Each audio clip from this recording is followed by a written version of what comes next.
Hello there. Welcome back to the channel. My name is James, and here at 20th and 21st Movies, we are about all things cinema. Well, this is an exciting time of the year. This is an exciting month. It's the month of October. It's the month of horrors, and we're now in the fourth quarter. And I got to tell you, this is a really exciting and interesting time of the year in the area of physical media. I'm really excited about what's coming up in the world of the Criterion Collection.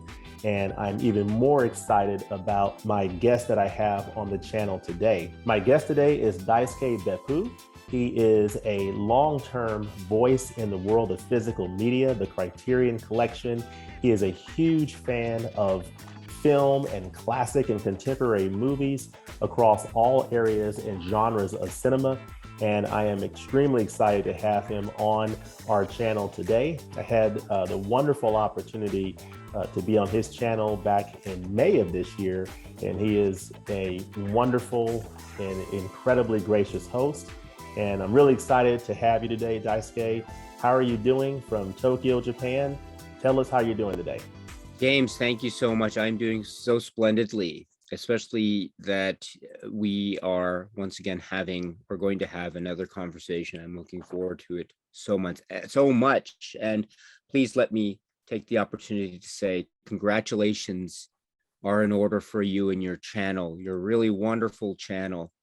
And you're going on strong, and just getting stronger and stronger and talking about more movies. Fantastic. You are such a valuable voice, James. It's such a wonderful pleasure for me to know you and to hear from you and to learn from you. And I look forward to those opportunities today. Thank you so much, James. Awesome. Well, thank you, Daisuke. The pleasure and the honor is all mine. I mean, I've really enjoyed getting to know you, and I've been following your channel for a number of years. And I'm going to link your channel in the description. So definitely for those who might not have heard of Daisuke Beppu's channel, he is huge in the area of physical media. He does a lot of Criterion Collection content, as well as some other fascinating series. So definitely check out Daisuke Beppu's channel and subscribe to his channel. He has some great content. All right, so with that as an introduction, Daisuke, could you tell us a little bit about what got you into film and the interest of film? What piqued your interest in the film? What was your entry point into classic and contemporary films? And what was your first exposure to the Criterion Collection, to the wacky sea, as we call it? Oh, James, thank you so much. I think I'll try to be as brief as possible here, but I think what piqued my interest was something I don't quite remember. It's always been something that I've watched ever since I was a kid, ever since I was, I can't remember a time when I didn't, when I wasn't watching movies, because my parents were very supportive of that, and they too loved movies. So I was born in 79, so I grew up in the 80s. So it was during the time of the 80s and the early to mid 80s, where I began to become aware of movies, and that also coincided with the rise of the VHS video rental store. So it was that time. So maybe the early 80s films that were popular among video, say VHS rental enthusiasts and the like, those would be films that piqued my interest. So I really adore the films of the 80s. And then I think maybe I became conscious of film or cinema or movies as a type of, I'm not sure, as a type of something that I wanted to really become more aware about and learn more about. And I watched when I was maybe a teenager, maybe a little bit younger, so 12, 13, I forget exactly, but we had a good VHS store, we had a good local library, and they had titles. They had some Janus film titles as well on VHS. And so I started to discover Kurosawa films on VHS. And I was living I'm in Japan, but I was living in the United States for a good number of years of my childhood because of circumstances of my parents. And so I was living in the US at the time. I was discovering films. In particular, I remember the discovery of Kurosawa's film Yojimbo, and also Robert Bresson's film Pickpocket. So I remember Oh, those okay. two films in particular that I Interesting. was very, yeah, they were incredibly mind blowing to me at the Hmm. time, and even now I can't shake from my memory that first feeling of watching those two films. It was so thrilling, each in their own way, of course. And I then I love think fight. him. Oh yes, please. I love his films. I love Kurosawa. He is Yeah, just brilliant. Absolutely brilliant. isn't I that haven't gotten great? into Is it? Yeah. Bresson as much, but Kurosawa, and I look forward to exploring Bresson's films because I haven't explored his films yet. But Oh, man. Kurosawa is just was just a brilliant auteur for sure.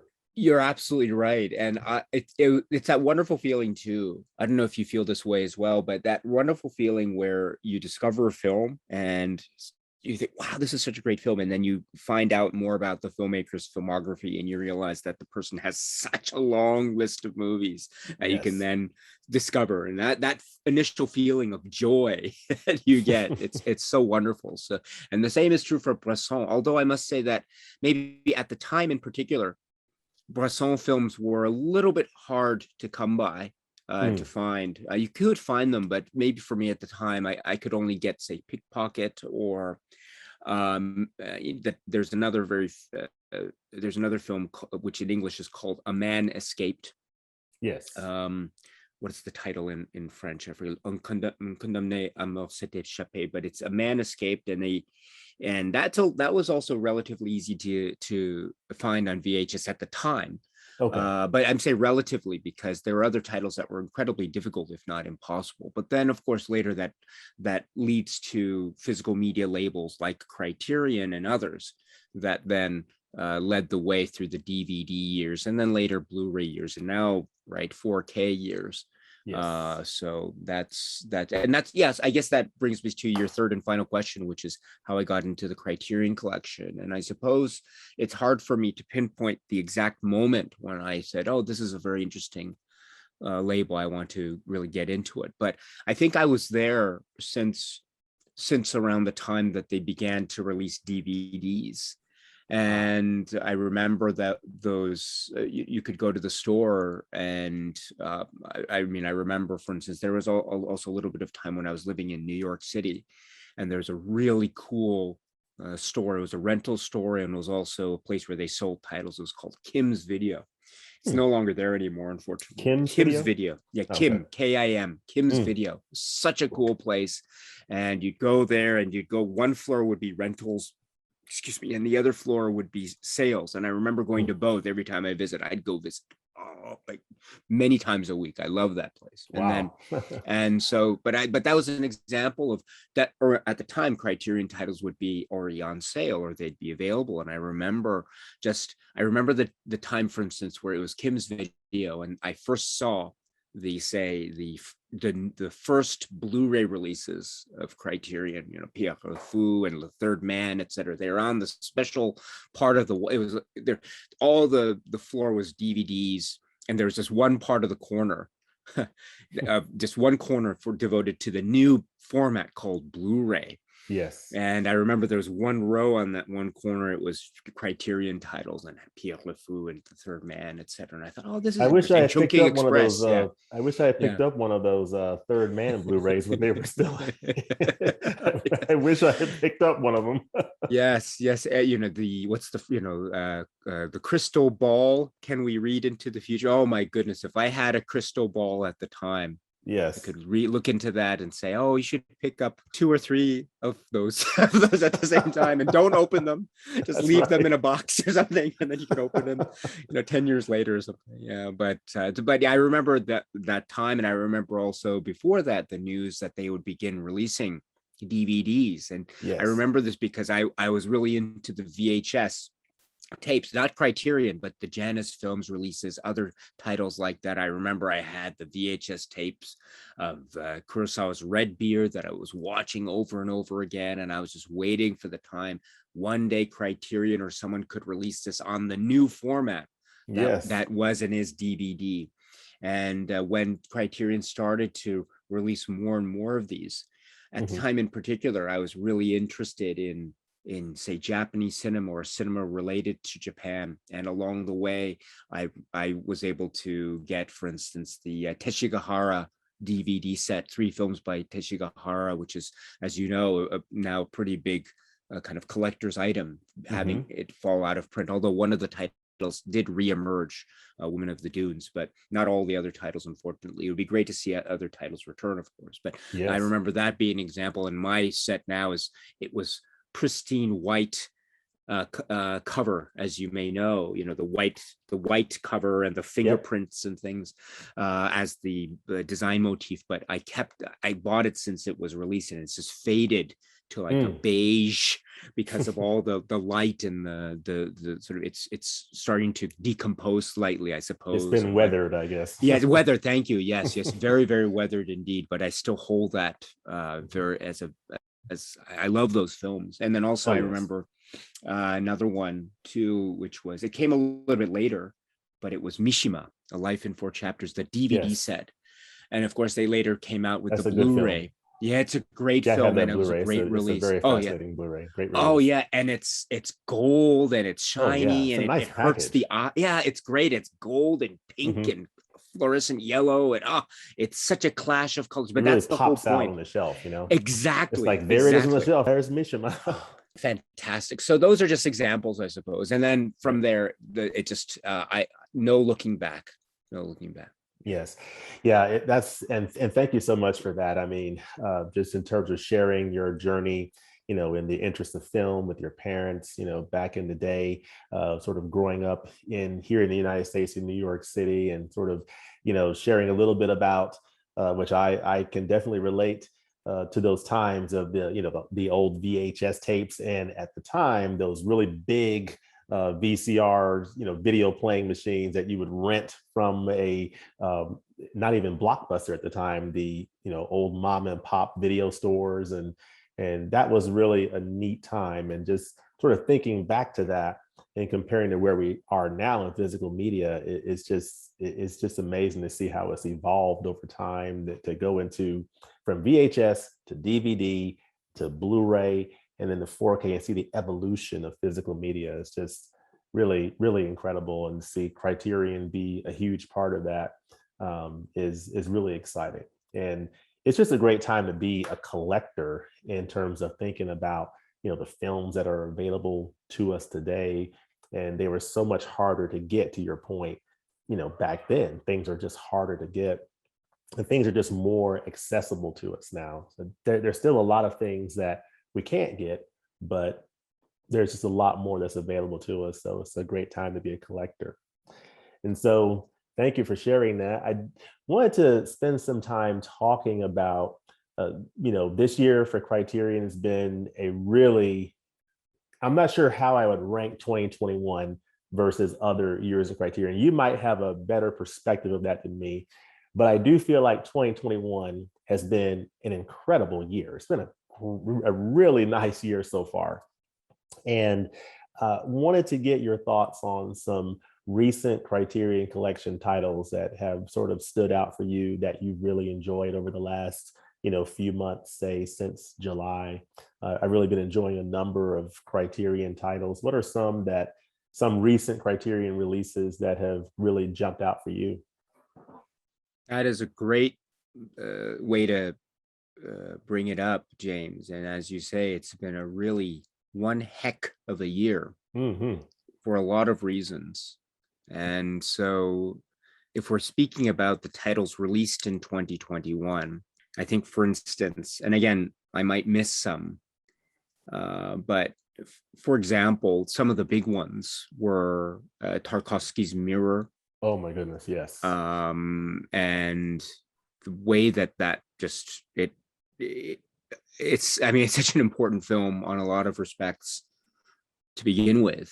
And Criterion does have a number of other titles by Tarkovsky earlier released, but then to have this film, such a good one. It's one of my favorites this year so far. It's just mind-blowing, and the package is just incredible. Yes, and they put so much into the booklet. it's not it's a very robust thick book. It's so thick, in fact they've packed so much in there and so wonderful you could barely fit it into the Yeah, box, it's kind of hard to open. yeah, So, yeah. so I'm not the only one that's experienced that. Okay, that's good to know. so but I mean that could be a bad thing, or it could be a good thing. I mean it's a good thing, of course, in the sense that they've Criterion has decided to include uh, uh, so many things in that booklet, Mhm. which is a really great one. And I think others, I love the release of Flowers of Shanghai, Okay, the Ho Xiaoxian film. I okay. think that's such an exquisite, beautiful work, and to have it released like this, and that's another one about what was written in the booklet, and just the details about the history of that film, the Hmm. production, as well as the period that the film covers. I was just I was totally floored Okay. by it, and it's such a beautiful work. um yes. Interestingly enough, about that one, about Flowers of Shanghai, during the July Barnes Noble sale, I actually think I bought that one, Flowers of Shanghai, Yeah. and I sort of changed my mind. I decided, you know what, I'm gonna get something else instead, and I got the Ascent in, instead. So interesting that you mentioned that. So I might consider picking up Flowers of Shanghai in the November sale. But you really like that title? I do. I do. Okay, And you mentioned The Ascent, the Larissa Shepitko film, Kopeko. and Hmm. I'm also, that is such an overwhelming experience. It is Hmm. so powerful, and it's very gritty, but it's also an incredibly moving and overwhelming experience. And it's shot and framed in a way that it's capturing the cold and the bleakness, but also there's a sense of transformation, or a type of transcendental type of power in these situations that could be described in kind of real world or corporeal terms Hmm. as hopeless. So Wow. that is such a powerful work. I'm so glad you said that you got that one, The Ascent. Hmm. That came a little bit earlier in the year, right? Yes, I have Yeah. not watched it yet. I need to watch it. I've heard it is excellent, and you're saying it is as well. And I'm definitely looking forward to popping that one in the player. But yeah, I did a little switcheroo there. I was like, okay, it's toward the end of the sale. Which last title should I get? Should I get Flowers of Shanghai or something else? And I put Flowers back, but it's probably going to make its way in my shopping cart for this November. So Thank goodness there's more than one sale in the year. yes. Or maybe So even the flash sale coming up in a few weeks, on Criterion. will that be coming up in a few weeks? If so, yeah, We please have expect fun. it to Yeah. happen, in October, probably in a few weeks, but we'll see, Oh, if oh, they that's have it. great. That's great.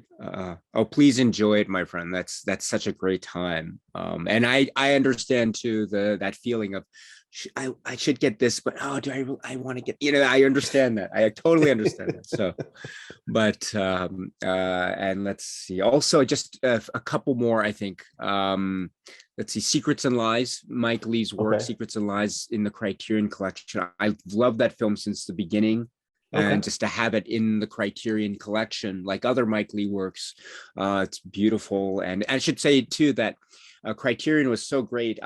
The disc I order things, like pre-order them, and then they arrive maybe a week or so later after the release in North America. So Oh, okay. um, and I remember the Secrets and Lies disc came in. I was so excited. I unwrapped it and I put it into the player almost immediately. And there was a Hmm. point where there was a flaw. I noticed there was a defect in the disc about maybe halfway through. It wouldn't play, or it would just freeze and then skip over. And I looked on the underneath, and there was no visible flaw or scratch or smudge of any sort, even though I tried very Okay. carefully to wipe away anything that I could otherwise not detect from the naked eye. But even so, I put it back in the player, and it was defective, and so it would skip over. And so Wow. I contacted, well, it was to make a long story short, Criterion, upon me contacting them via email, were so understanding. They sent me a replacement disc, which arrived. They said it would take 6 to 8 weeks, which I totally understood. But even despite that estimate, it took maybe, I would say, a week since I contacted them free of charge. They Hmm. asked very little questions. They just asked the very standard questions. And I thought, Yeah. I live in Japan, and they still were able to do this. I was very happy, and under relatively painless and relatively little time. So I Hmm. was very pleased with it. And that rarely happens with me in Criterion discs, but they Yeah. have a great, I think, customer support. At least I felt that way. Yeah, that's So, been my experience. I mean, I've only had one issue. I mean, I've heard nothing but great things about their customer service, and I only had one issue. It was a common thing that happened with the Dress to Kill release, with the oh first yeah. printing of it, of that Blu-ray. There was an issue with the video. I guess it was compressed or squishing, and it was distorted. It was something that they needed to correct in the final version that went on the disc, and there was an error in that first printing. So they issued second printing copies to people, upon request, and no problems at all. So their customer service is outstanding. So I really Uh, enjoyed that from them. yeah. Oh, that's great. That is great. Yeah, because I agree. I concur. They were so quick, and so that really made the Secrets and Lies experience even more pleasant. And just a couple more, and then I'll be quiet, I promise. Oh no, you're But fine. the I'm so sorry, but there's also There's too Memories of many to Murder. talk about. There's just Yes, too many. Memories of Murder, right? That came Oh out my this year goodness. too, right? Yes, That was a yes. huge one, and it Hmm. still is Bong huge. Joon-ho, yes, Yes, yes, and that has a Blu-ray release in North yes, America, and it has so much stuff that were in previous, say, South Korean physical media releases. That hmm, long documentary yes, and the like, and it's so important to Bong Joon-ho, and the fact that it's based on that story, the real life events, and that yeah, there is a kind of parallel tracks between the film story and Bong Joon-ho's own investigative work into that particular yes. story. And so it's just, He did a lot of my goodness. research, for that film. Yeah, Wow. and Wow. I love that film. I love that release. It Yeah. is incredible. You know, I still have Parasite just slightly edging it out. Parasite is just so incredible. I absolutely love that film, and I love all three copies that I have in physical media. I have the original Blu-ray, and I have the 4K of it, and I have the Oh, Criterion. So I triple dipped on that one. I usually Parasite. don't do that, but I absolutely love that film. I think my introduction to Bong Joon-ho was a film called, I think, Snowpiercer, Mm. with Captain America. Chris Evans Yes. starred in Yes. that Yes. without the shield, but he was in that. It was, this story of people on this train, and it was basically an allegory about class structures. People closer to the front of the train, the closer you were to the front of the train, the higher in social class and status. Yes. And it was a really interesting film. And then, of course, Parasite and Memories of Murder. So the more I see of his films, the more I fall in love with that filmmaker. He's just incredible. James, you have such a great way of expressing it. Well done, well done, and agreed with you 1000%. Absolutely, yes. And I'm impressed, so impressed too. You are, it's a Parasite completionist. Yeah. I think with all those various versions. Well done. No, well done, my friend. Absolutely Oh, fantastic. Yes, yeah. I yes. mean, I wish I knew. It's one of those things where if I knew that Criterion was coming out with it a few months later, I probably would have held off. But it's all good. I love that movie. It's just incredible, and in the Criterion black and has a white great way of version. surprising. Oh, I'm sorry. Go ahead. I Oh, I was interrupted. just saying, and the black and white version on the Criterion edition, it's really an interesting way to experience the film. It's interesting. It sort of gives you a different feeling, than seeing it in color. But it's just a phenomenal film, and the Yes. characters are just amazing. So Agreed. Agreed. And yes, Criterion has this great way of surprising, as they have done this year. And I didn't even mention I just got for instance, Melvin Van Peebles set in the mail, so I'm Okay. just starting that. And Yes. speaking of A sets, very the timely huge, release, yeah, with the yeah, news. exactly, yeah, and then also, of course, Wong Kar-wai. That was huge. World of Wong Kar-wai. Yes, Yes. that was huge. But I'm sorry. But what about you? And any highlights for you from the year? Yes, I have several. I mean, I mean, this has been a tremendous year. Just I'll share a couple from the last few months. This one here, Love and Basketball. I absolutely love this one. Just a great film from Gina Prince Bythewood, and she did a great job working with Criterion on some beautiful supplements to really round out, what they were going for in this film. But this is just a great one. I really enjoyed this one. I actually have an old DVD of it as well, but of course the Criterion, of course, is a new, transfer, blows it away, of course.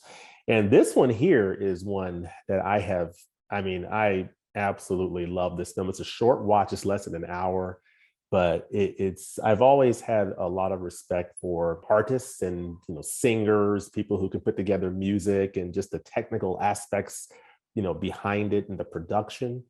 And this is just a beautiful film, original cast album company, this Broadway show cast putting together the original cast album official recording of the songs. And just seeing that story over 53 minutes, and then Elaine Stritch at the end with the Ladies Who Lunch, just classic, just beautiful. And a couple of others, Deep Cover, this is a great one. I love this one here, Lawrence Fishburne and Jeff Goldblum and Bill Duke. The features on here with Bill Duke, I mean, just a director's education workshop, just beautiful. Of course, Mirror, Tarkovsky, just a great film. Don't ask anyone to explain it, just watch it and let it wash over you. It's really an experience. It's crazy. And this one here, I'm still processing. I'm gonna do a review on the channel pretty soon. The Damned, Visconti's film. This is actually my introduction to Luchino Visconti, but I found the film really fascinating. It's very historical in nature and very interesting. I'm still processing. I do like the artwork, on here. And when you see the film, you sort of see where this image comes from. And it's like, oh, okay, it's interesting, So this is a good one, The Damned. So those are a few recent ones. And then, earlier in the year, you've got, of course, Smooth Talk, Memories of Murder. I mean, it's just been a great year. I'm looking forward to putting together my top 10 favorites of 2021. And, I've sort of got some pretty heavy contenders in my mind so far, but I'm looking forward to, seeing some of these other releases coming out this month in November. And it's going to be a very interesting finish to the year for sure. Oh, well done, James. And I'm tempted to ask you right now, what are your top favorites so far? But I won't, because I want to save the surprise for the end of the year. Yes. And so, yes. but I will try to imagine, or maybe I'll ask you closer. Where I'll try to resist that temptation. I'll just wait for the surprise at the end of the year. That'll make it more fun. But yes, so some of the ones I'm that so I've curious. named, Yes. yes, some of the ones that I've named are some strong contenders for that. Okay. Okay. That's like saying what, the finding out the Academy Award winners before the broadcast, exactly. So there's no fun in that. It's more to have rights or getting The the award winners anticipation, before. Exactly. Yes. Okay, I'm looking forward to that immensely. Yes. Oh yes, I'll probably be publishing that like on December 28th or whatever, or something like that. So Great. so that's going to be coming out, and some of the ones I've named are strong contenders for that. So I'm looking forward to that. So yeah, it's been a great year so far. I mean, in terms of like upcoming titles, we've got, I know Oni Baba came out this past week, I believe, and I've been hearing a lot of great things about that one. I'm looking forward to picking that up in the November sale as far as a horror title.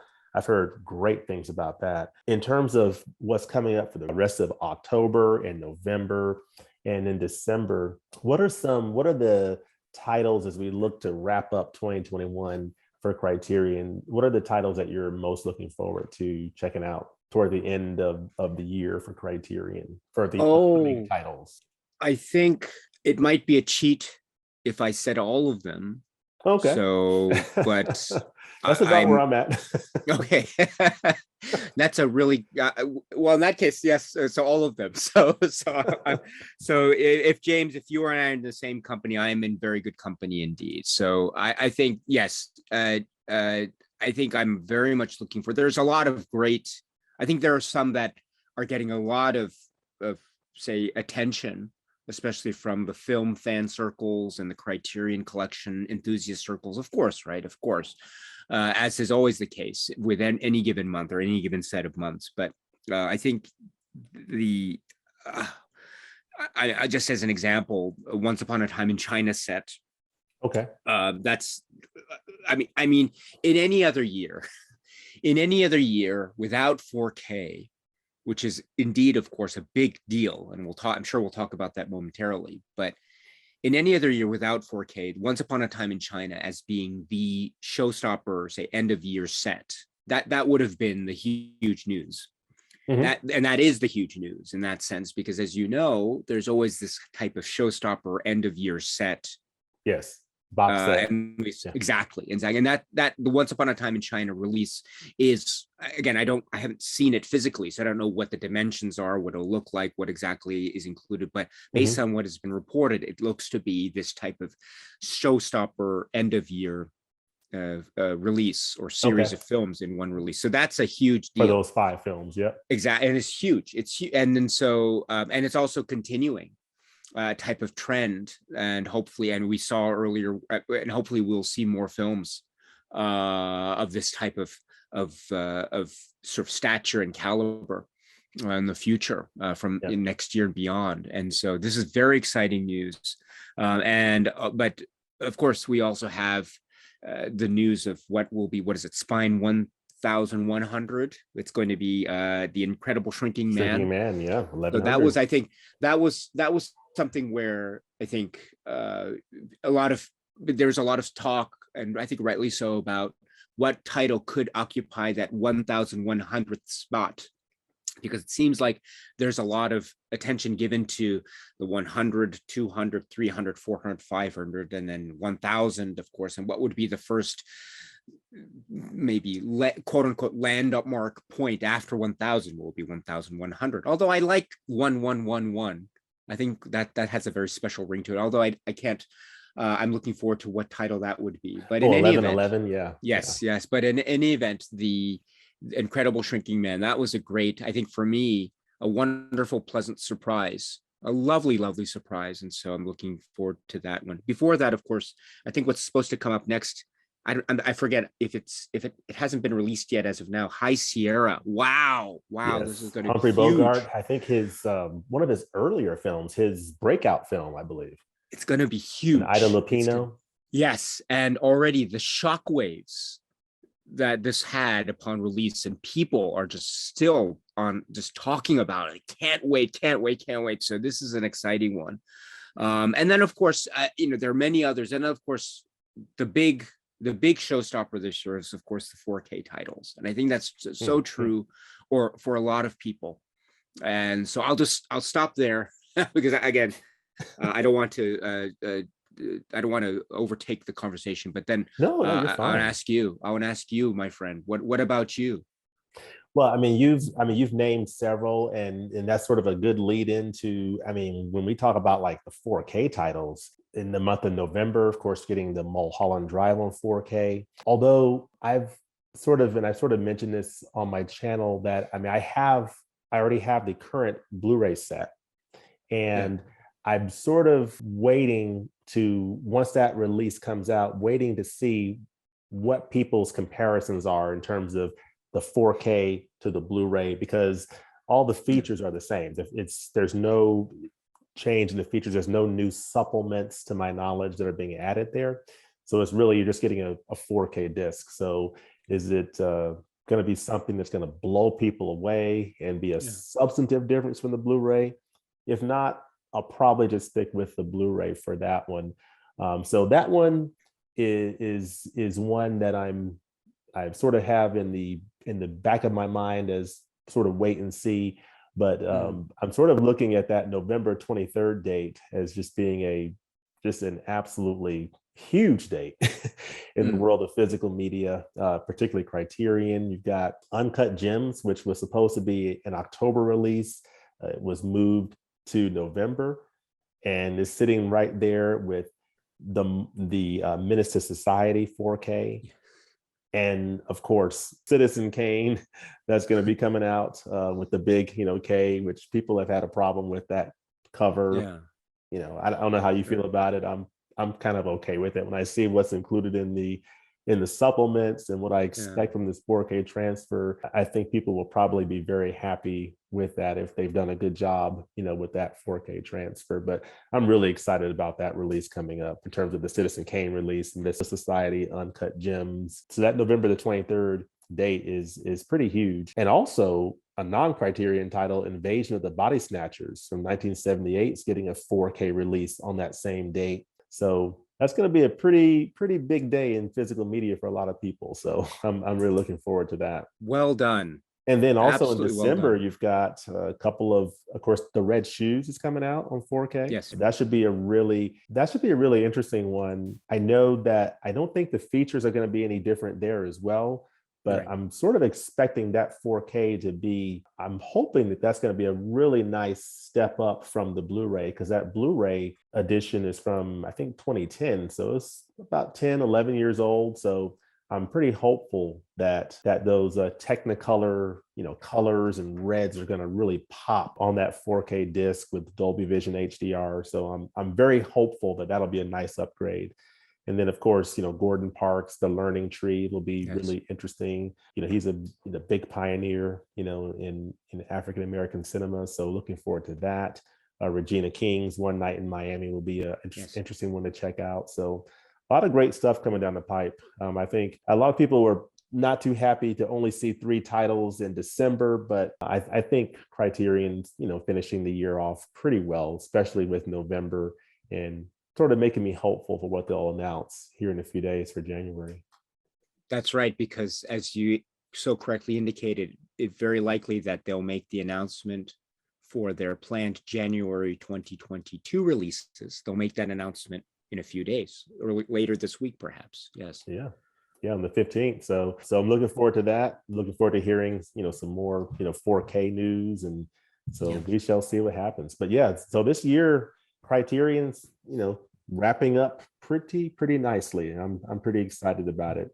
I think it would be interesting to hear people's thoughts in the comment section in terms of, if you had to rank years in Criterion, where does 2021 fit for you? I would be interested to hear from people in the comments below what they think. How does 2021, fit in the range of years for Criterion in terms of physical media releases? I think it's been a great year, but it would be interesting to see how people feel it ranks in relation to 2020 and other years. So that'll be interesting. So we have had a great 2021 so far, looking to wrap it up with some really interesting titles. And of course, now that we are in the month of October, getting close to the middle of October, Halloween's fastly approaching. People are watching a ton of horror movies. I wanted to talk a little bit about some of the favorites in the horror genre space in the Criterion Collection. What are some of your favorite horror titles that are out on Criterion? Oh, so films in the horror genre, or sort of thriller, suspense, scary films. Suspense, spooky. Oh, that's a good films. one. I think the one, probably the classic, the classic in that, and it's so right now iconically linked with Criterion, is the Japanese film called House, or House. Is it Hausu in Japan, or? Yeah, it's the word house in Japanese is pronounced house. Yes, you have it. So well done. It's one of my. I love that film. It's so crazy. Yes, and it's such a great blend of horror, comedy, and true what the F, WTF, Really, it's a, like Exactly. what WTF from beginning to end. But that's the great thing about it. And Yes, it's that's a like good a, way to describe it. yeah, it's like a WTF type of living, breathing, like literally it's living and breathing. It just comes out and it attacks people, that sort of thing. It's wonderful. It's like a living, breathing manga or Japanese Yes. comic come to life. Oh my And gosh. it just like attacks and just eats and does things. It's wonderful. Oh, it's Absolutely incredible. wonderful. Yes. Yeah. And it's just so sort of amorphous, and it turns into something, and it just turns into something else. And what's going on? You just say, wow, forget it. It's just fun. Yes. It's really gross and funny Hmm. and all that stuff. So well done, James, for having that on standby. Oh, well done for mentioning it. I mean, it's a great one. I absolutely love it. I mean, House is just a great one, and a great one to watch for sure. And let's see, I think I'm just thinking off the top of my head here, but I think Yeah. also there's the great work of really creepy Nicholas Rogue's work, don't look now. Oh my And goodness. so yes, You and I are thinking people are going to think we planned this, but are you serious? Wow, good job. Good job. yeah, I That mean, is, this is one of the ones I yes. was going to name too. So yeah. Well, so why did you pick that one then? Well, I mean, I mean, Donald Sutherland's one of my favorite actors. He is just brilliant in pretty much everything.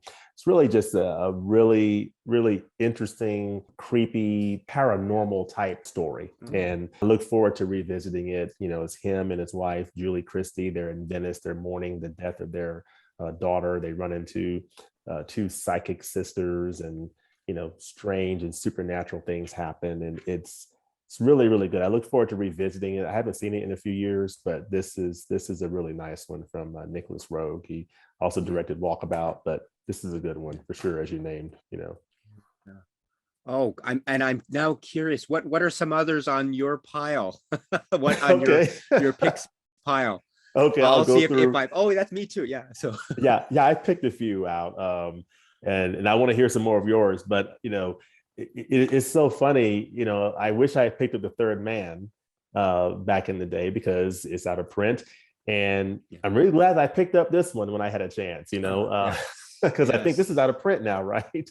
Yes. And this is one of the greatest horror titles of all time. I mean, Mia Farrow, John Cassavetes, directed by Roman Polanski. It's just amazing. I love this film. It's creepy, and it's just a great, great story. Just seeing their neighbors, and once you see the film, and then you go back and you rewatch it, you sort of pick up on some things that you may not have picked up along the way. But it's just a fascinating film, and I just love this one. Very creepy.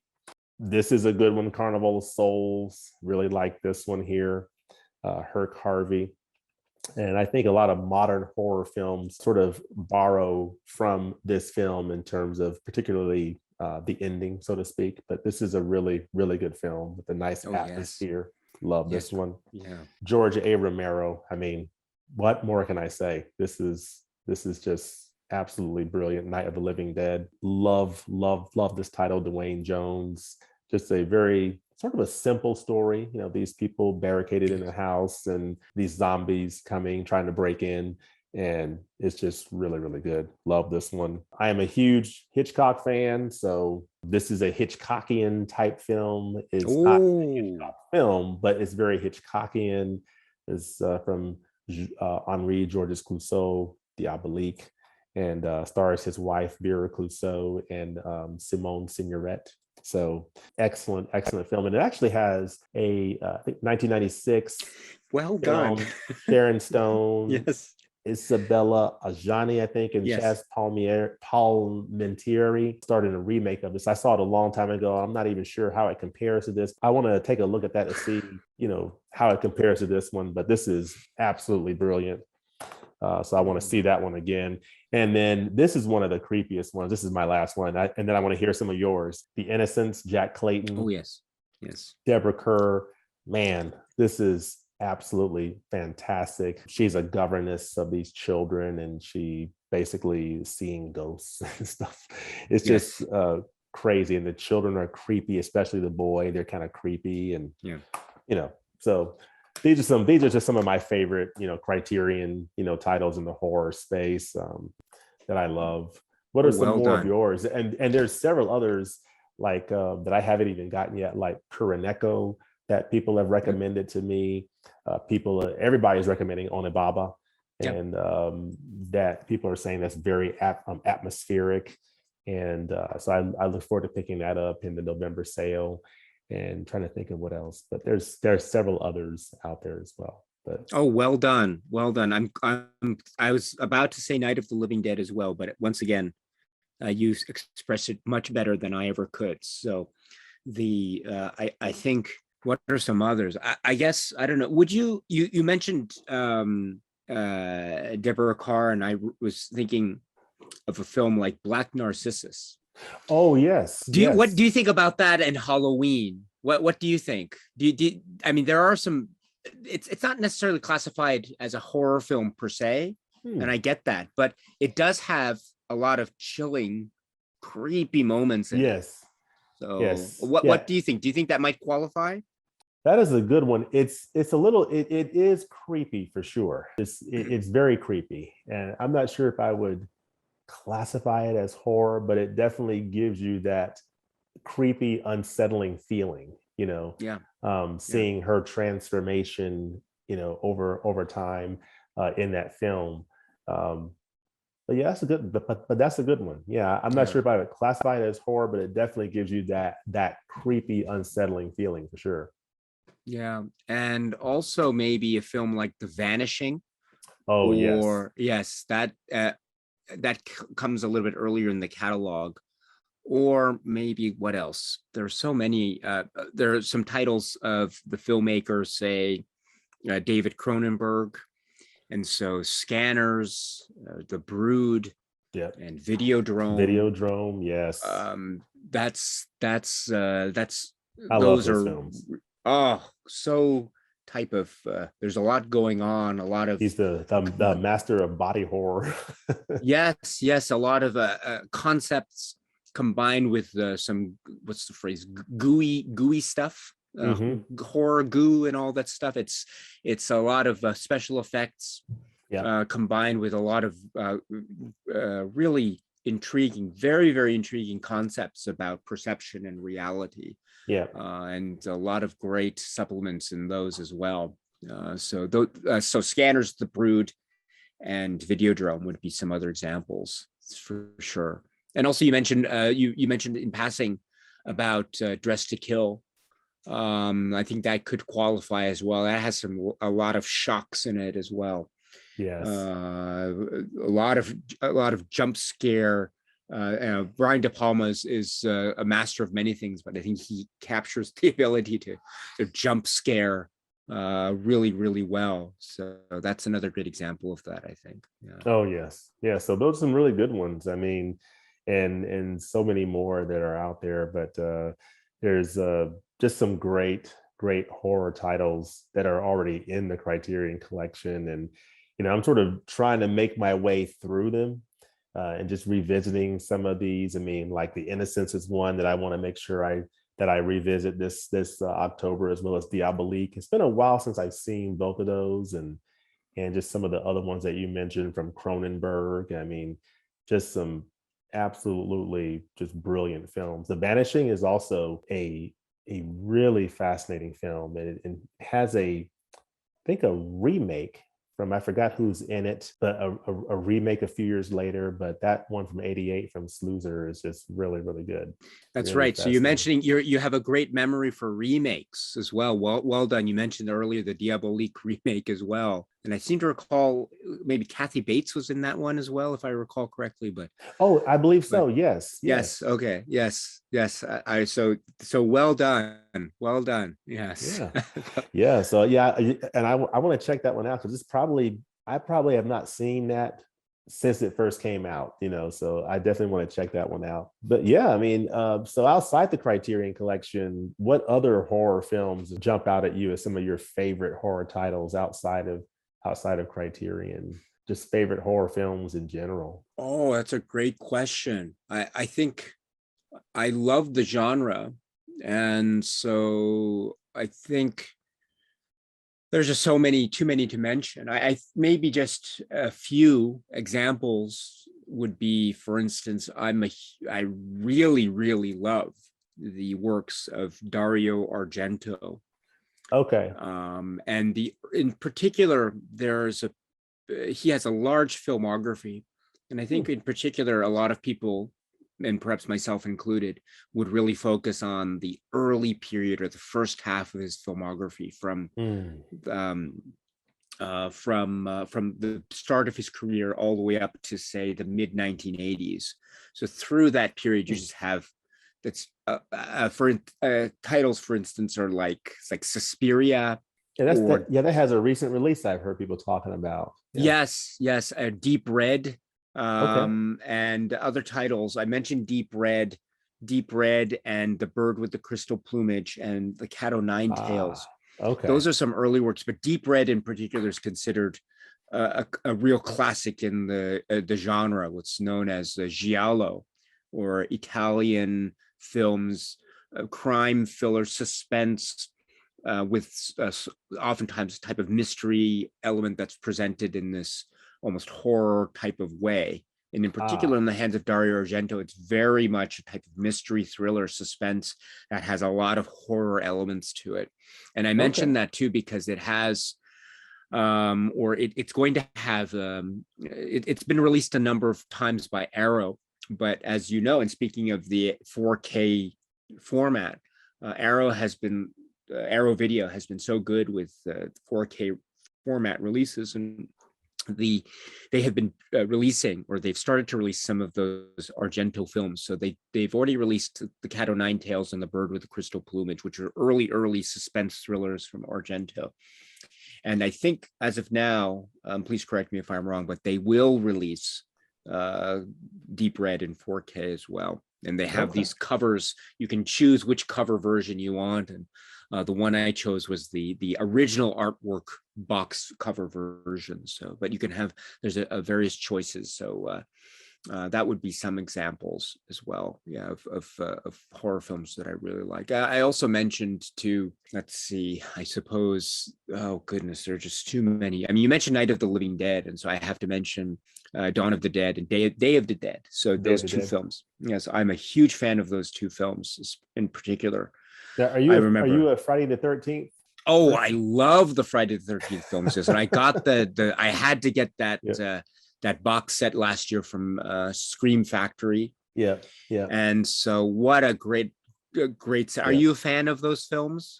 I like those films. I haven't seen them in a while, but I do like those like slasher type films. You know, of course, Jason, of Halloween, Michael Myers. I haven't seen a lot of the sequels of Halloween. I've seen, of course, the original classic, and I've seen the recent 2018 film. I know that next week, I think this coming Friday, Halloween Kills is coming out. Yes, with Jamie Lee Curtis. So I'm looking forward to seeing that. Yes. So I like that. I like, you know, a few films in that series, and The Shining is one of my favorites from back in the day, and Doctor Sleep. Have you heard of Doctor Sleep? Yes. Which is a really nice companion piece of The Shining, and I saw that I think a couple of years ago in 2019 when it came out, and it is a really nice follow-up to The Shining, and really expands on the universe, so to speak, of The Shining, because a lot of things are sort of left unexplained or to your imagination in The Shining in terms of how it all works. But then in Doctor Sleep, they sort of expand on the universe a little bit in a really interesting way. And I was very, very intrigued by what they did with it, with Rebecca Ferguson's character, the Hat, and Ewan McGregor played Danny Torrance, and they had Kylie Curran, I believe, played the young girl. So really nice job with Dr. Sleep, I think. That was the same director, Michael Flanagan, who did The Haunting of Hill House, that Netflix series. So he did Dr. Sleep and did a really nice job with that. A couple of other titles recently that have come out. Get Out, from Jordan Peele, love that one. And another film he did was Us, which was pretty good, not as good as Get Out. And I'm looking forward to, he's coming out with another film next year called Nope, which is going to be interesting. Has Daniel Kaluuya in it as well. And I don't think anyone knows what it's about, but it's Jordan Peele. So it's coming out in July of next year. So I'm really intrigued to hear more about that one next year. So I'll be covering that on the channel. And The Thing is a big one. Yes. Quiet Place, It Follows, Carrie. So those are just a few of some of my favorites. I love A Quiet Place. I think Krasinski has done a nice job with that one, and The Thing is just a huge classic from Carpenter, along with Halloween, and It Follows is a really, really good one too. Really nice modern horror. I'm not sure if you've seen that one, but it's a really, really good one. No, I haven't seen a lot of modern horror, but I saw It Follows somewhat recently. And I thought it was really effective. That was very clever, very clever. Goodness, yes. And the concept was, I thought, quite original. And it was presented in this really cool, almost type of a retro sort of way. I don't know if that makes any sense, but it had this great thing. I'm trying to discover new horror films as well. When I say new, maybe recent in the last, say, 5 or 10 years. And so I only just recently, for instance, caught up with the films. What was it? It and It Chapter 2. Yes, for those example. are pretty good too. Yeah. Yeah, I was very impressed. That was very impressive, and it was quite creepy. I must admit, when it comes to horror and the use of, say, computer effects, I'm not usually, I don't find myself terrified, but I think It and It Chapter 2 were the exception, and very gladly so. I thought those computer effects combined with the music and the jump scares, it was really creepy. Yeah, I was really creeped out by a lot of those scenes. I didn't hear you. Yeah. Yes, I can. Yes. Okay. Yeah, there was something. I think my son's AirPods interfered with the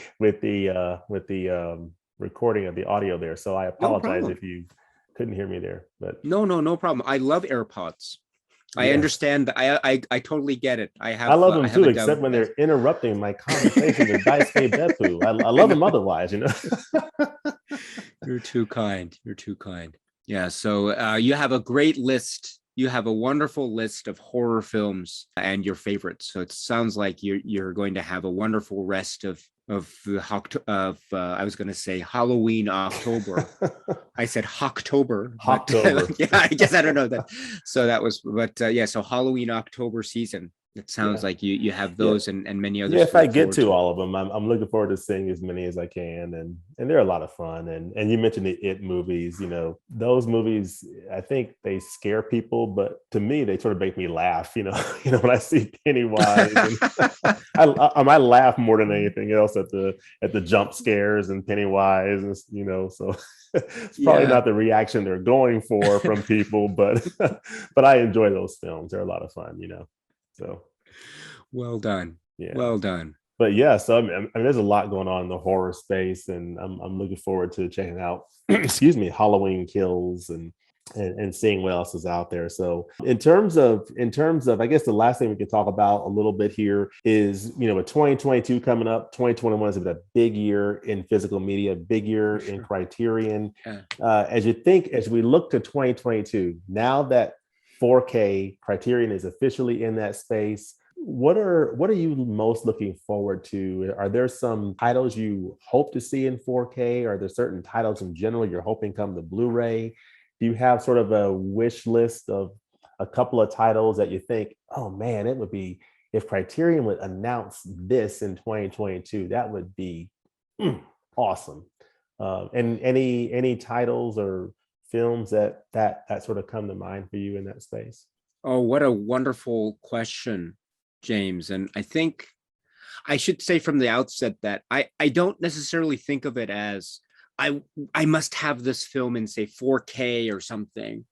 But I think of it maybe in terms of maybe just very generally, like, oh, it'd be great to have this released and see what they do with the format, or what other title or what other label does with the format. And so I think in that spirit, perhaps there's always been the rumor, for example, there's always been the rumor of, say, Martin Scorsese's work After Hours coming to the Criterion Collection. So that would be very great to see if it indeed happened in any format. More Scorsese would certainly be welcome. Yes, I know of your passion for the works of Scorsese and others.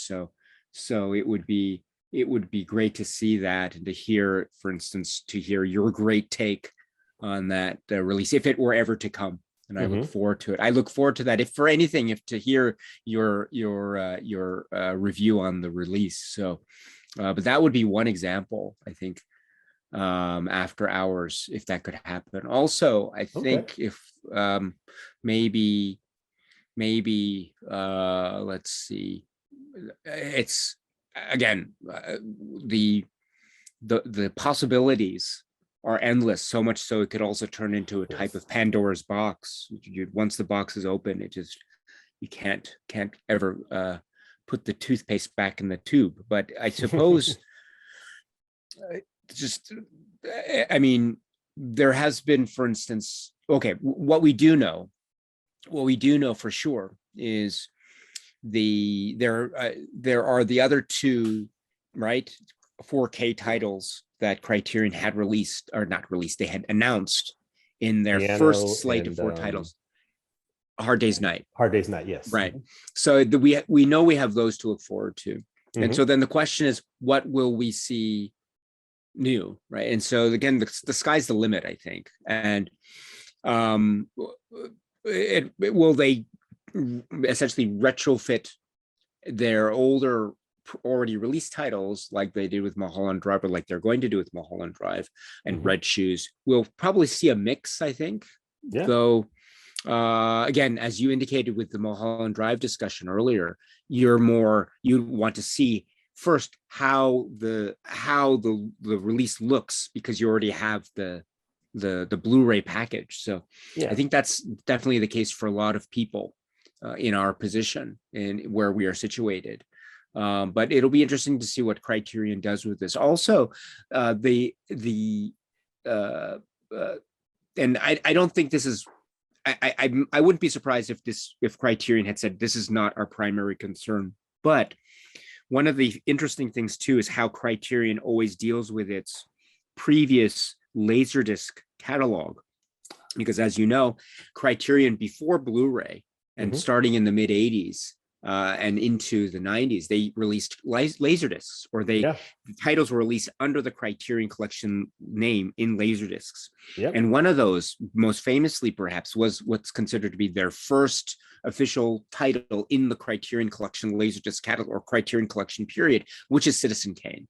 And so one of the things too that many people are looking at the Citizen Kane release for, among other things, of course, is the fact that and I think Criterion actually themselves said this in their announcement, which was this was the first title back in the mid 80s, and now it returns to the Criterion Collection. And indeed, that's the case. And that's also the case too for Menace to Society. Menace to Society was also a Laserdisc title, and they've been doing this ever so slowly but surely. Not every month, but once in a while. And so it would be great to see maybe other Laserdisc titles. The Laserdisc titles from Criterion are just amazing. They're amazing. Ghostbusters, Pink Flamingos, you have Akira. They released earlier films like The Prince of Tides. That was always a Laserdisc, but now it's a Blu-ray from I think last year, right? There's some other. We talked our last conversation about Hitchcock films. And so some early Hitchcock films are there. It'd be great to see, for instance, The Secret Agent or Sabotage, or Young and Innocent. And that's those releases on North American labels like, say, Criterion. I think that they've already been released, maybe with the exception of The Secret Agent, released maybe outside of North America. And they're really good Blu-ray releases, I might add. But it'd be wonderful to see Criterion do something like that, as along with Blackmail as well, which was released on a separate label. But it would be nice to see some more returns to that. Yeah, I that feel type of like format. I kind of feel like Criterion is, I kind of feel like another Hitchcock is due for 2021. I mean 2022.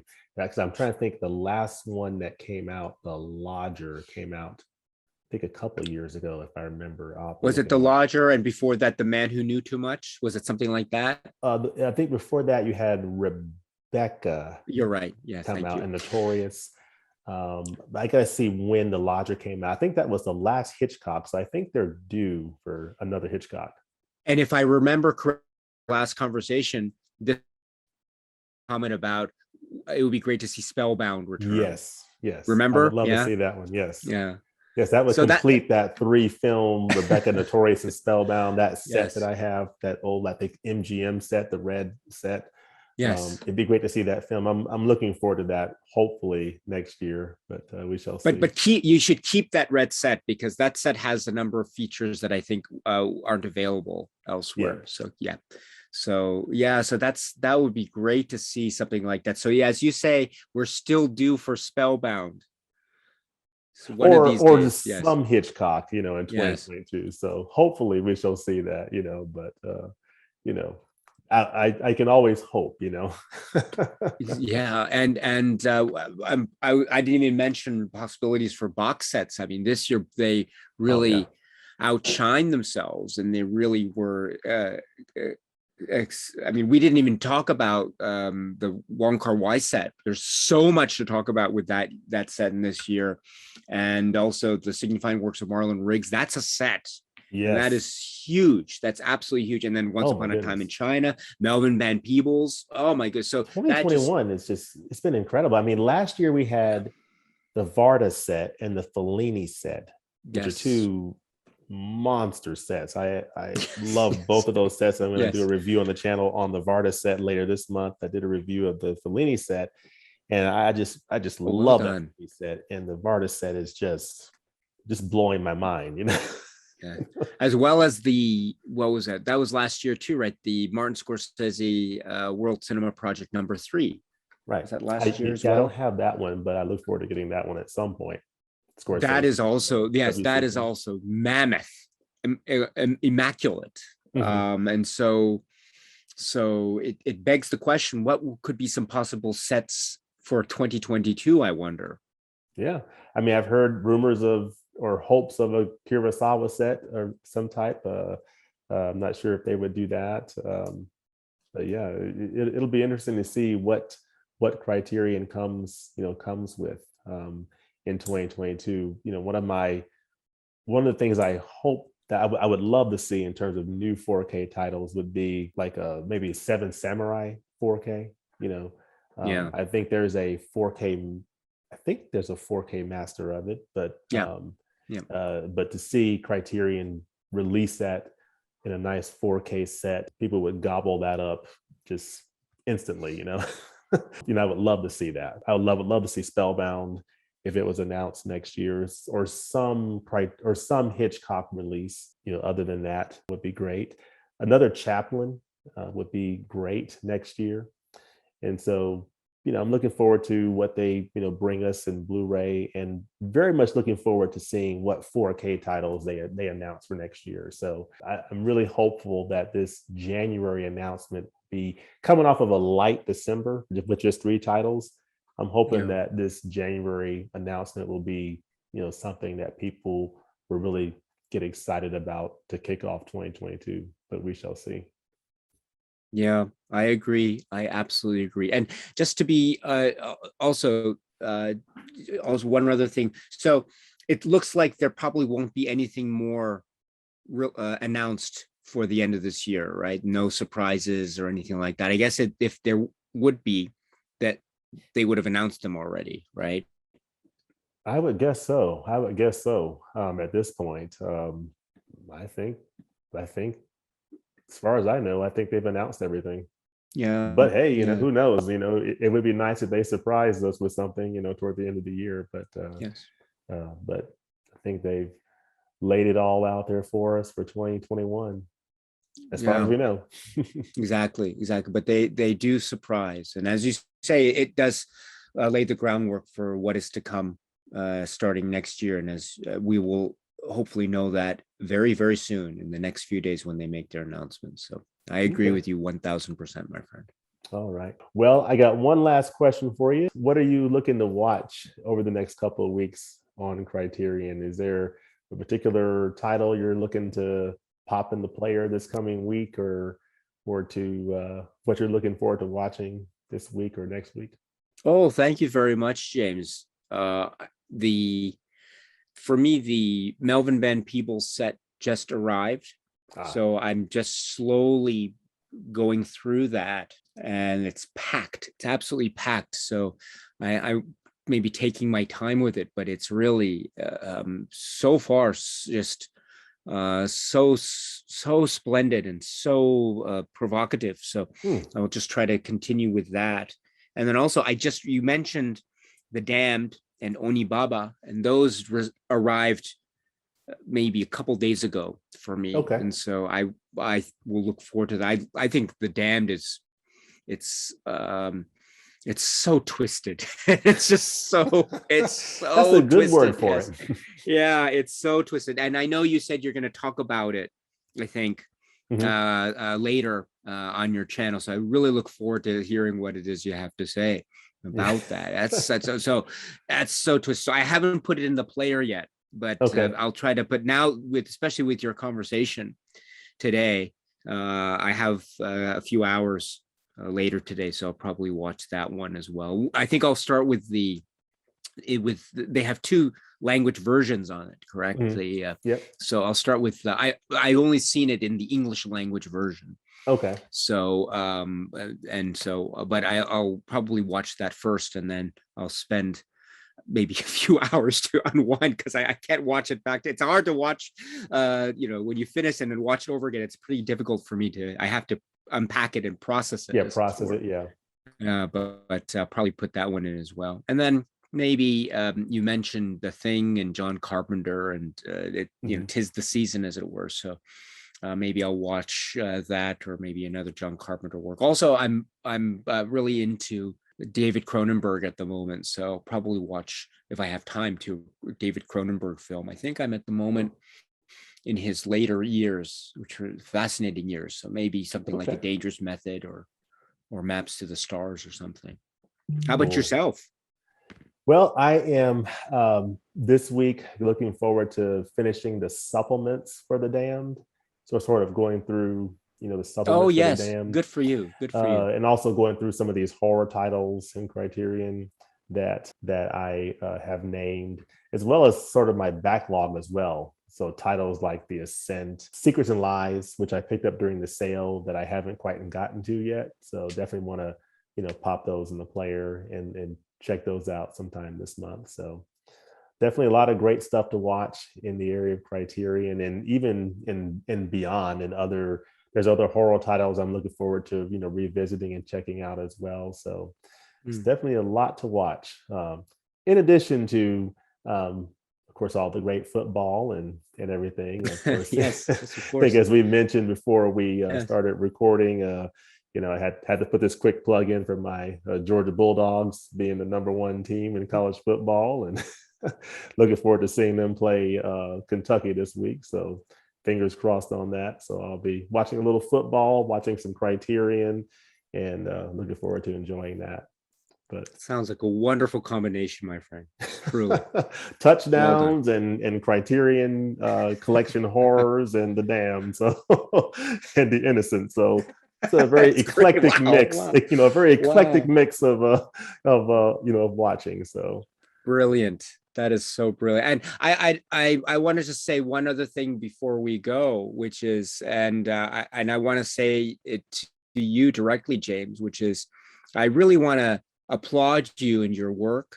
And you mentioned how you've been doing YouTube for a year, which just I over a was year. right, which is, it feels like you've been around. I mean, your voice is so important, and it feels like you've been around for so much longer. Oh my goodness, that's And very that's nice a of you to really say. great thing. And what's so great about, I'll give an example. There's so many examples to take. Of course, your channel and everything you do, and the meticulous nature, the wonderful attention to detail that you have which is, I think, one of the great strengths, one of your many strengths. I remember a conversation that we had, I think it was offline, maybe before we were starting our conversation earlier this year, which we had on my channel. Thank you very much for that, by the way. Oh, thank you. And I loved what we had a conversation. Speaking of Hitchcock, remember we were talking about The Man Who Knew Too Much, I think. Yep. And it came kind of randomly. So we didn't prep, it wasn't like, oh, I pulled it off the shelf beforehand and now we can talk. It wasn't like that at all. It was just a very random, natural conversation flow. And then we mentioned something and I mentioned here, and then immediately you referred in your memory to the supplements, or one of the supplements on The Man Who Knew Too Much Criterion release. And you didn't prep for it. You just knew it from memory. Okay. And that to me, my friend, is such a great example of how much care you give to, and just the memory and recall. And to this day, I just remember that I was so impressed with that moment. Thank you, Daisuke. And that's just an example. That's an example of just, I love the attention to detail and the memory and the focus. And then you give with that this really wonderful air of and feeling of enthusiasm. You really love these films, and we feel that. And so I just want to say thank you so much, and well done, and congratulations. And thank you very much for just allowing me to be a little part of that in your wonderful YouTube channel. Really, really, James, just please keep up the excellent work. Really. Well, Daisuke, I cannot thank you enough. I mean, it's very kind of you to say, and thanks back to you. I mean, long before I even started on YouTube, I've watched your work, and your work has just been, tremendous, in the area of Criterion and physical media, and just hearing your perspective, on these films, throughout the years, long before I even seriously thought about starting a channel. It's just been so, informative and educational, and just great to sort of get a perspective. So I really enjoy it. And I definitely I'll have your link in the description. And, definitely for anyone who, hears this, who may not be familiar, with your channel, I want them to, check out that link and check out the great content that you have, over there. I love the reviews that you do, on the films that are released from the Criterion Collection, and just some of the other series that you're doing as well. The James Bond live streams, the series on the pioneers of African American cinema. I think you do a series on the responses to viewers' questions. Just love the work that you do, and just definitely keep it up, man. It's good stuff. You're very kind, James. But as I say, I wasn't able to remember that supplement on The Man Who Knew Too Much. So I'm just, you're the fact that you said such kind things. I'm so overwhelmed and so happy. I'm so happy, James, and I'm just so thrilled to be able to know you. And I hope to have conversations with you on and off. You're such a great teacher, and you remind me just how much it's so much fun to talk about movies. Thank you so much for being a great example. Really, thank you. Well, and thank you as well, Daisuke. And I really do appreciate you joining me, and hope you have a great start to your week. I know it's Monday morning where you are, Sunday night where I am, and here in Atlanta, and you're in Tokyo. So hope you have a great week starting off here, and great talking with you. Thank you for joining me today, and cheers. Cheers. Thank you, James. Bye-bye. Bye-bye.